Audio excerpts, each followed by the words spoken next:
Today on Torch TV, it's the premiere season for the Sound and Spirit of Columbus. We'll give you an inside look at how the combined band is coming together.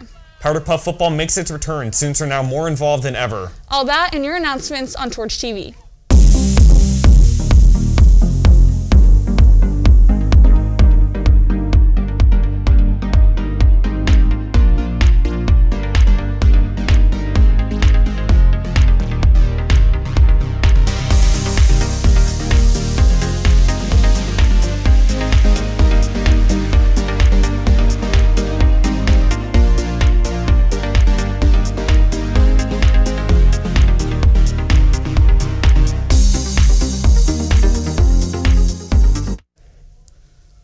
Good morning and welcome back to the Columbus East Media Studios in this edition of Torch TV. I'm your host, Aaron Seitler, and alongside me is Emma Campbell. Emma, how are you doing today? I'm doing good. I'm so ready for fall break and our second show.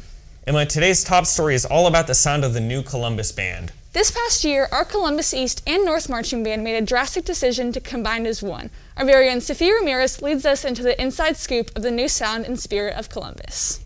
More performers, bigger sounds, and amazing choreography. These are just a few of the advantages of combinations of the bands. A new marching band has taken over the schools of Columbus. The new joint band, Sound and Spirit, finally came together after 9 years of discussion. The Sound and Spirit of Columbus is a combination of the Sound of North Marching Band and the Olympian Spirit Marching Band. And Mr. Munoz came in and the conversation sparked up again.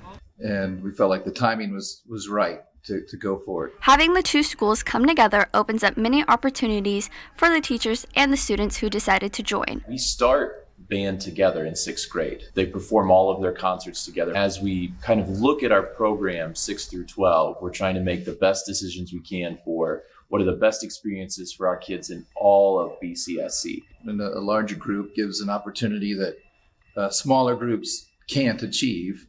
So we're just trying to get as great an opportunity available to our students as we could.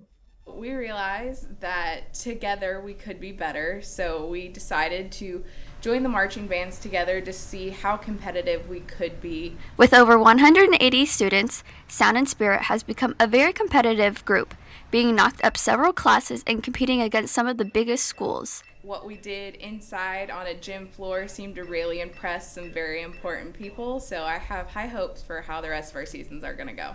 We've only been to one show, so there's a lot to see in future competitions, and it really kind of depends on what we make out of our own show. We're getting a lot of good feedback. We feel like we have a really strong show. The kids have been working really hard. We talk about competition, but we try to keep it healthy. Ultimately, what we want to do is be amazing at our show, be amazing at our performance. With the size of the band comes lots of challenges, not limited to just teaching. The logistical challenges are massive. You know, we fill up 6 school buses anytime we go somewhere. We fill a semi plus 4 24-foot trailers of equipment anytime we move this group. More students to teach, obviously, and not a whole lot more staff. To make an ensemble play together, it's easy if they're kind of compact and in close, but when you spread them 20-yard to 20-yard line and front to back, they're covering 2/3 of the field.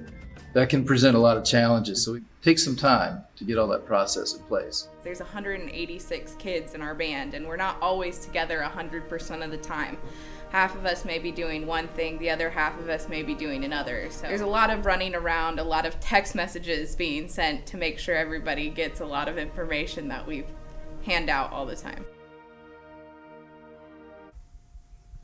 The Sound and Spirit of Columbus compete in regionals next Saturday, the 16th.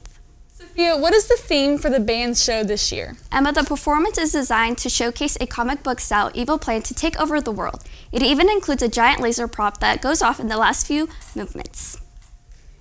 The next meeting of the LGBTQ+ Friends Club is today during advisory. For more information, please send a message through It's Learning to Ms. Guncher, Ms. Hauber, or Mrs. Romansky. Sophomores and juniors, today is the last day to sign up for the PSAT. This will be held October 26th, so make sure to sign up in the bookstore today. On October 16th, there will be a 5K run/walk in honor of Mr. Podorf. There's a $15 registration fee. If you're interested, make sure to register on It's Learning. All proceeds would go to the Male Breast Cancer Coalition.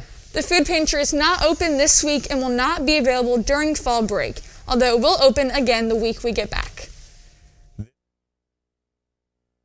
Puff.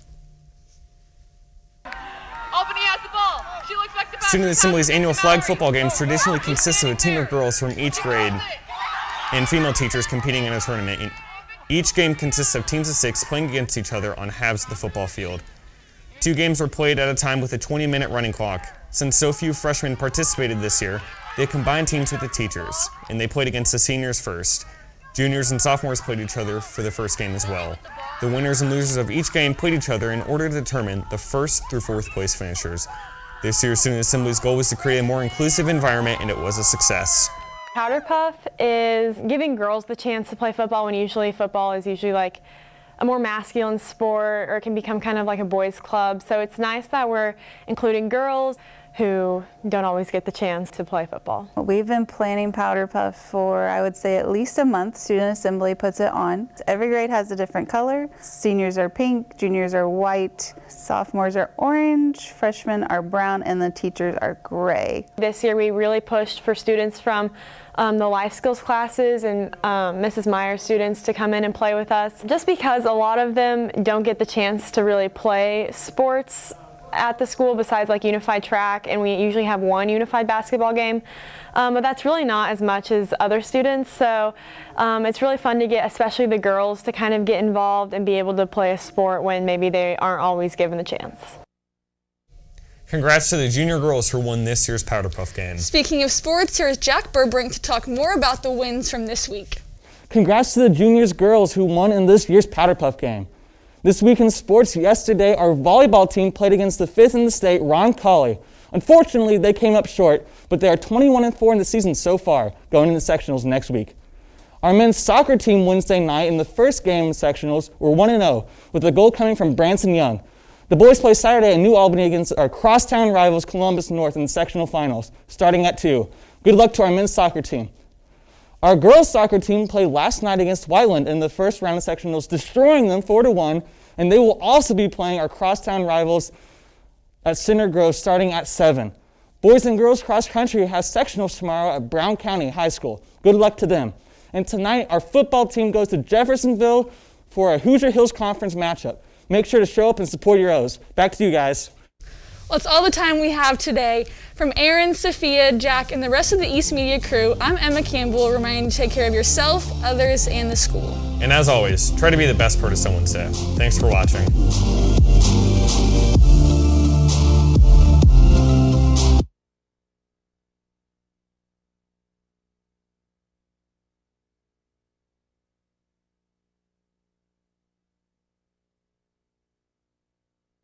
This.